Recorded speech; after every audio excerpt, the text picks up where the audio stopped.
Comenzar con el tercer bloque y con nuestra entrevistada, que es Karen Ardiles de Olca Chile.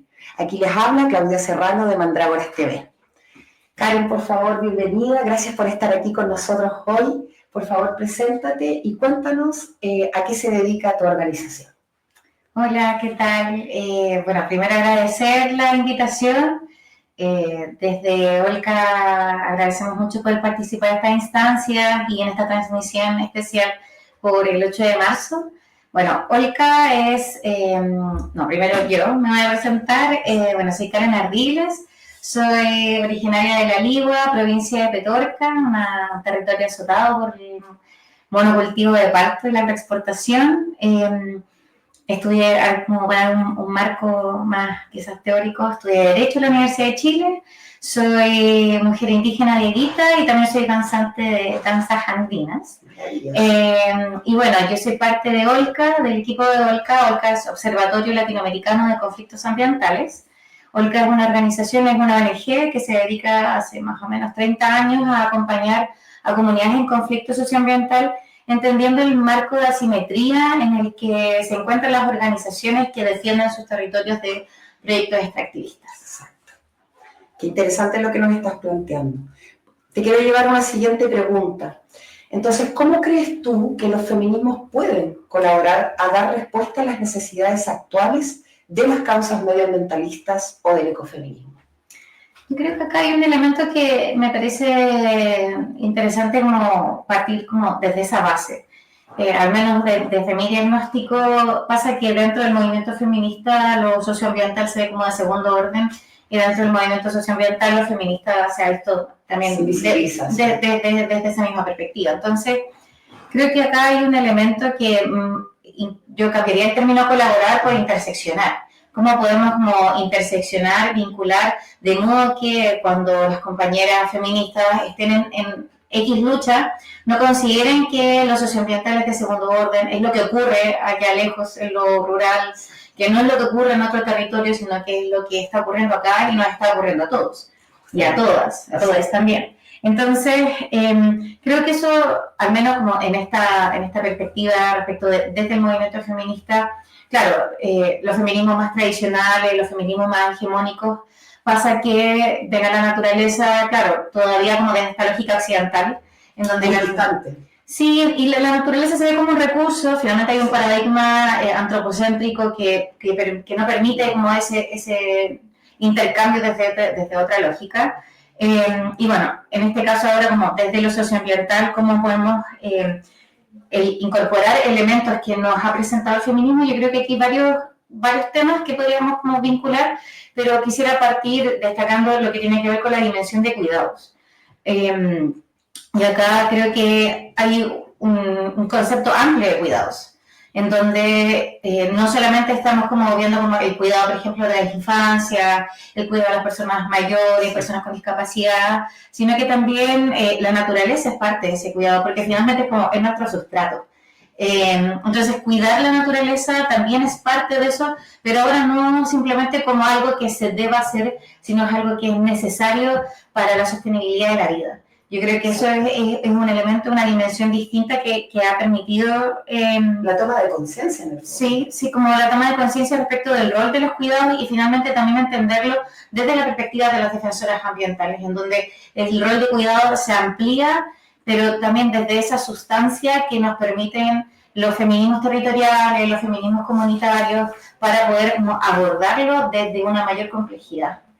Creo que ahí hay un elemento en donde las compañeras, al menos desde nuestra experiencia, desde el trabajo que hemos realizado como organización, que está muy ligado en el último tiempo al rol de las defensoras, tiene que ver con todo esto que realizan, que es invisibilizado. Entonces, también los feminismos nos aportan ciertas luces. Hay una frase de Lorena Carnal que me gusta mucho, que dice como, no podemos pretender, la voy a parafrasear, no podemos pretender salvar el agua, la tierra, los ríos, sin salvar el cuerpo de las mujeres. Porque finalmente lo que produce el extractivismo, lo que produce como una expresión del capitalismo, del patriarcado, tiene que ver con esta dimensión en donde a las mujeres les impacta de una manera diferenciada el extractivismo. hay finalmente una agudización de las violencias estructurales en el cuerpo de las mujeres, porque finalmente nuestra experiencia de vida va desde el cuerpo. No podemos pensar nuestra experiencia si no es desde nuestro cuerpo como que es como primer territorio. Entonces, lo que hace el extractivismo finalmente es intensificar estas violencias a propósito de una reordenación del territorio. Decimos que cuando un proyecto extractivista se quiere instalar en el territorio, toda la comunidad se afecta, pero no toda la comunidad se afecta de la misma manera. Entonces, acá hay un reordenamiento en términos, por ejemplo, de una dimensión política, porque finalmente a qué persona también ocurre dentro de lo que tiene que ver con un proyecto extractivista. Claro, vamos a llamar a los titulares de los derechos de propiedad. ¿Quiénes son los propietarios en Chile? Generalmente van a ser hombres. A los espacios de toma de decisión, ¿a qué vamos a llamar? A los hombres. Pero quienes están denunciando los impactos son las mujeres. Entonces... es una desconexión igual, que hay, que es muy profunda, que también nos tiene como... Claro, sumidos en este... Claro, y además, por ejemplo, dentro de estas mismas dimensiones, pasa que, al menos desde la experiencia de nuestra organización, vemos que quienes sostienen la defensa de los territorios o quienes sostienen la conflictividad en el largo aliento son mujeres.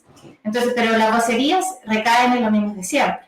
Quien está llamado a dar la cuña son los mismos de siempre. Entonces, estas dimensiones que también se dan en términos ecológicos, en términos corporales para las mujeres, porque, por ejemplo, yo siento que es muy paradigmático lo que ocurre con la minería, que claro, es una economía masculinizada y que cuando se instala un proyecto minero, claro, se reordena todo, aumenta el tema del trabajo sexual, pero con eso también aumenta la violencia sexual, las mujeres también van dando cuenta de que aumenta la violencia intrafamiliar, o sea, hay mujeres desaparecidas, hay mujeres violadas, hay mujeres abusadas, y eso está muy relacionado a la minería, como una expresión que no podemos parcializar. Yo no puedo hablar de la minería como decir, bueno, la minería ahora con estos discursos más verdes y que pretenden poner todo como con los mejores colores, como que hablan de la minería como si no tuviera este otro impacto, como si, por ejemplo, no hubiera trata de personas, como si no hubiera violencia sexual, y esa experiencia la están viviendo las mujeres y los cuerpos feminizados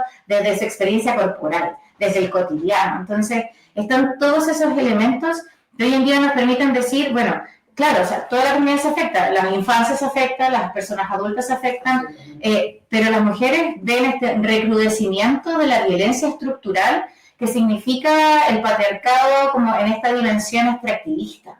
Y finalmente, claro, todas estas lógicas van afectando, por supuesto que el cuerpo, pero también el cuerpo pensado desde su existencia y su salud espiritual, emocional, su salud mental. Tenemos un trabajo desde OLCA que se llama Mujeres y Conflictos Socioambientales, Impactos y Diferencias. Les invito a revisarlo. Y claro, está todo este elemento de que podemos mencionar sobre contaminación, etcétera, pero lo que la mayoría de las mujeres denuncian tiene que ver con su emocionalidad, cómo está completamente apagada, invisibilizada en su rol de defensora. Si dicen, bueno, me siento cansada, entonces no sirve para esto. Y porque claro, hay una lógica masculinizada de ejercer los liderazgos, de ejercer las defensas, de vivir la vida finalmente. Igual a este sistema les sirve que estemos enfermos, que estemos cansados, que no tengamos la fuerza para poder enfrentar estas causas. Por supuesto, o sea, bueno, es como lo clásico del divide y vencerás, pero también es como precariza y vencerás, porque finalmente estamos precarizadas en tantas dimensiones que resulta muy complejo poder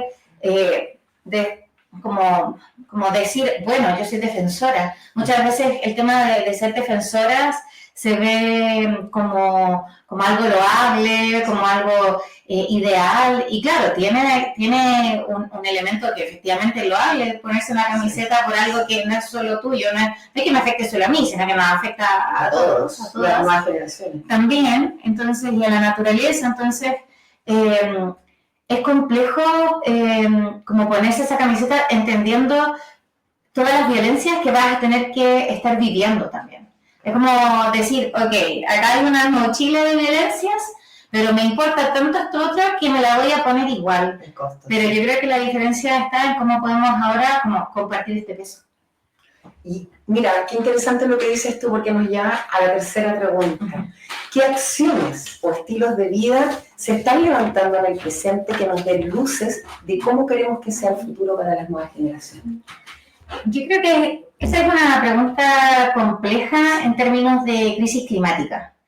¿Por qué? Porque, bueno, se habla bastante sobre como le llaman ecoansiedad, porque es difícil preguntarse por un futuro. O sea, todos los estudios nos están diciendo, nos vienen dando bastantes alarmas desde hace, claro, pero siempre se habla de la crisis climática como en términos como, yo lo digo así, como la película El día después de mañana, como que va a haber una especie como de día cero, con tienes que va a haber una hecatombe, y bueno, ahí vamos a ver cómo lo resolvemos. Y yo creo que el problema de la crisis climática es que es lenta, es agónica para los territorios, entonces es difícil plantear y como hablar desde la esperanza, pero de todas formas creo que en clave de como como mencionabas tú, como respecto de estas luces que podemos dar como hacia el futuro desde la defensa de los territorios, tiene que ver principalmente con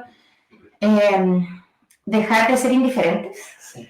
Creo que ese es como un primer elemento, y luego tiene que ver con la organización. O sea, creo que no podemos seguir pensando que la defensa de los territorios se puede sostener de forma individual, o que vamos a tener como esta especie como de hombres caudillos, claro, que muchas veces captan las cámaras, pero se requiere de algo articulado, se requiere de una lógica distinta.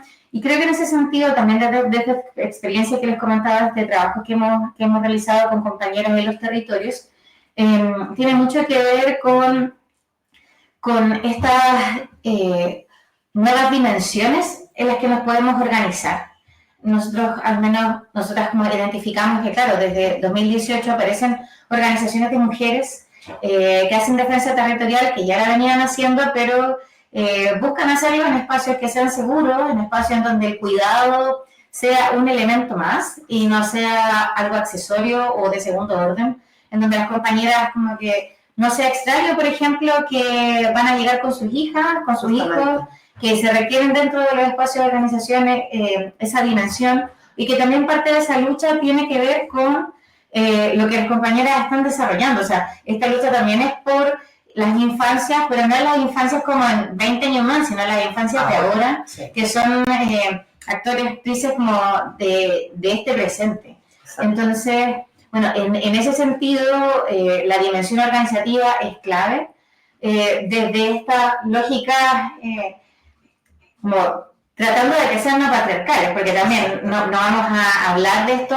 en términos súper ideales, como que nunca ocurre nada, pero claro, o sea, poner estos otros elementos y que pesen de la misma manera, que los cuidados pesen de la misma manera, que las afectaciones emocionales, espirituales pesen de la misma manera, que también nuestras otras dimensiones, que por ejemplo tienen que ver con el rol de las mujeres indígenas dentro de la defensa territorial, pesen de la misma manera, porque finalmente sus experiencias también son distintas. Exacto. Y no puedo pretender yo, por ejemplo, tomar el micrófono por compañeras que yo, en este caso como mujer indígena, hacer el relato de las compañeras mapuche, no me corresponde. Exacto. Porque su experiencia es muy distinta a la mía. También, no sé, podría ser con compañeras aymaras, también son súper distintos. Exacto. Entonces, creo que hay un elemento que finalmente tiene que ver con un principio de vida, que es la diversidad. La biodiversidad es un principio de vida porque no hay vida sin biodiversidad. Es el equilibrio. Y finalmente, si nos pretendemos organizar o armar estrategias desde una lógica homogeneizadora, nos vamos a disparar a los pies porque vamos a terminar como replicando un mismo discurso. Exacto. Y creo que estamos en condiciones de poder armarnos, como de poder como estructurar una estrategia que incorpore estos elementos, pero desde la diversidad, porque finalmente si desatendemos ese elemento, nos vamos a terminar extinguiendo. Y claramente no queremos eso. Oye, te quiero dar las gracias, Karen, por haber estado aquí hoy con nosotras.